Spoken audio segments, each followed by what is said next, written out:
اعوذ باللہ من الشیطان الرجیم بسم اللہ الرحمن الرحیم الحمد للہ رب العالمین صدق اللہ العظیم۔ ناظرین و سامعین محترم، ہمیں یہ معلوم ہونا چاہیے کہ بحیثیت امت مصطفیٰ صلی اللہ علیہ وسلم ہماری بنیاد اس روز پڑی جب غار حرا میں حضرت جبریل امین علیہ السلام،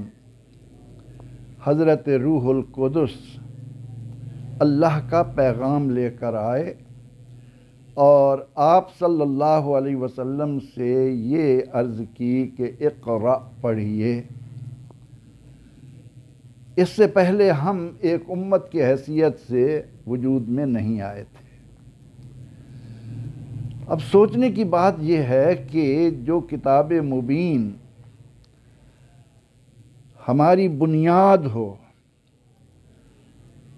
اور جس نے تاریخ عالم کا وہ انقلاب دنیا کو دیا ہو کہ جس کی نظیر ڈھونڈے سے کہیں بھی نہیں پائی جا سکتی، آج اس کتاب کے ساتھ ہمارا کیا سلوک ہے؟ میں نے اسی جذبے کو سامنے رکھتے ہوئے یہ کوشش کرنا شروع کی ہے کہ ہم اس کتاب انقلاب کی طرف آئیں کہ جس نے بھٹکے ہوئوں کو، صدیوں سے بہکے ہوئے لوگوں کو، ضلالت و گمراہی میں اتھاہ گہرائیوں میں جا چکے لوگوں کو ایسا اٹھایا کہ دنیا کا امام بنا دیا۔ پیغمبر رحمت صلی اللہ تعالی علیہ وسلم کا سب سے بڑا معجزہ قرآن حکیم ہے، اور مشرکین مکہ کو سب سے زیادہ تکلیف یہی بات دیتی تھی کہ ہمارے سامنے آیات قرآنیہ نہ پڑھی جائیں۔ وَقَالَ الَّذِينَ كَفَرُوا لَا تَسْمَعُوا لِهَذَا الْقُرْآنِ، جب بھی قرآن پڑھا جاتا وہ شور و غل کرتے، تالیاں پیٹتے، سیٹیاں بجاتے اور طرح طرح کے آہ و بکا کرتے کہ کسی طرح قرآن ان کے کانوں میں نہ پڑھنے پائے۔ اور جب لوگ اس کی طرف آئے، انہوں نے اس کو توجہ سے سنا۔ نبی رحمت صلی اللہ تعالی علیہ وسلم نے جس سادہ انداز میں، آپ صلی اللہ علیہ وسلم ان کے سامنے علمی نکتے نہیں رکھتے تھے، آپ اس کتاب کی ان گہرائیوں میں نہیں جاتے تھے کہ جن کا ذکر ہم اس انداز میں جان سکتے ہیں کہ عرب کا ایک مشہور شاعر تھا لبید ابن ربیعہ۔ لبید کے بارے میں کہا یہ جاتا تھا کہ جب یہ کوئی شعر کہے تو اکتبوہا علی الحناجر ولو بالخناجر، تمہیں اس کا وہ شعر نیزوں کی نوک سے اپنے حلق پر، اپنی گردن پر لکھنا پڑے تو لکھ لیا کرو۔ اس نے جب پہلی بار قرآن سنا تو اش اش کر اٹھا اور اس کی زبان سے بے ساختہ نکلا کہ واللہ ان لہو لحلاوہ واللہ ان علیہ لطراوہ، خدا کی قسم کیا شیرینی ہے اس کلام میں، کیا ہی سرور ہے اس کتاب کے اندر۔ اس نے کہا ان اعلاہ لمثمر وان اسفلہ لمغدق، یہ ایسی کتاب ہے کہ جس کا ظاہر، جس کا اوپر کا حصہ پھلوں سے لدا پھدا ہے، اور اس کی جو گہرائی ہے، اس کے جو نیچے ہیں، اس کے اندر جو حکمتیں ہیں، ان تک کون پہنچے؟ اس قرآن سے دوری نے ہمیں کہاں سے کہاں لا کھڑا کیا۔ اسی بات کو پیش نظر رکھتے ہوئے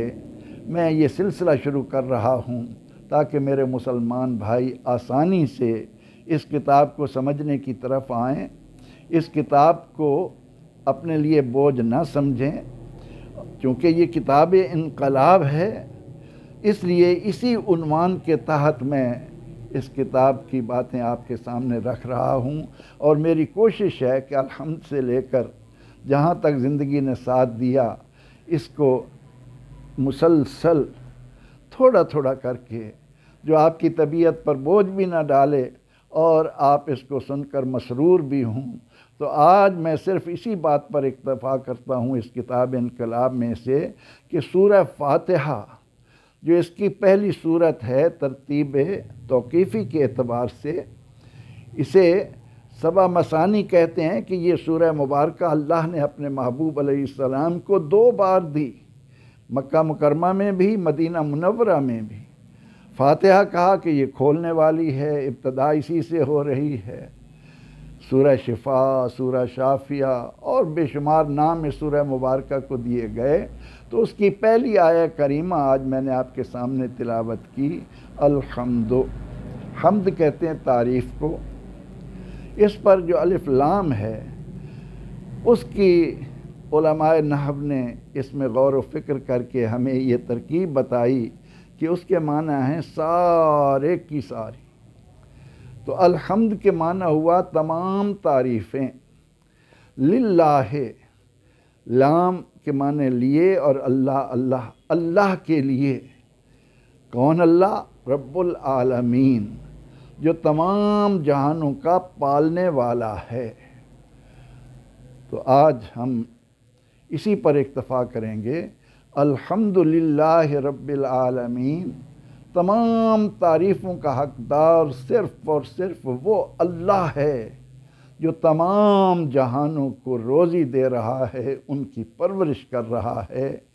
اسی کو مزید انشاءاللہ اگلے درس میں واضح کروں گا۔ شکریہ۔